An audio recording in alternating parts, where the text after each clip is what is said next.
नमस्कार विद्यार्थी मित्रांनो, मी निलेश एकाडे पाटील तुमच्या व्हिडिओमध्ये स्वागत करतो. दिनांक 11 जानेवारी 2021 रोजी काल एक आयोगानं नोटिफिकेशन जाहीर केलं. त्यामध्ये आपल्या ज्या काही परीक्षा होणार होत्या त्यांच्या तारखा जाहीर करण्यात आलेल्या आहेत. बरोबर. तर आता या तारखा काल दिनांक 11 जानेवारी 2021ला जाहीर करण्यात आल्या.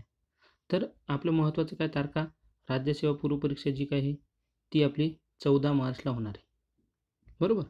आणि अभियांत्रिकी सेवा पूर्व परीक्षा जी काही इंजिनिअरिंगची ती 27 मार्चला होणार आहे आता. आणि जी काही कंबाईन आहे आपली PSIST आहे ती 11 एप्रिलला होणार आहे. ह्या 3 तारखा आपल्याजवळ आलेल्या आहेत. 11 एप्रिलला आपली कंबाईन होणार आहे. पुन्हा 27 मार्चला तुमची अभियांत्रिकी सेवा पूर्व परीक्षा असणार आहे आणि आपली 14 मार्चला राज्यसेवा पूर्व परीक्षा असणार आहे. तर या तिन्ही परीक्षाच्या तारखा आलेल्या आहेत. तरी तुम्ही आता तयारीला लागा. आत्तापासून जरी सुरुवात केली तुम्ही तरीही अभ्यास होऊ शकतो. व्यवस्थित वेळ दिलेला आहे आयोगाने.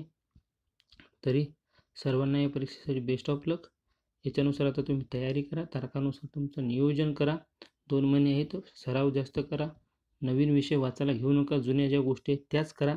नोट्स जुन्या पहा, तुमच्या ज्या असतील त्याच बघा.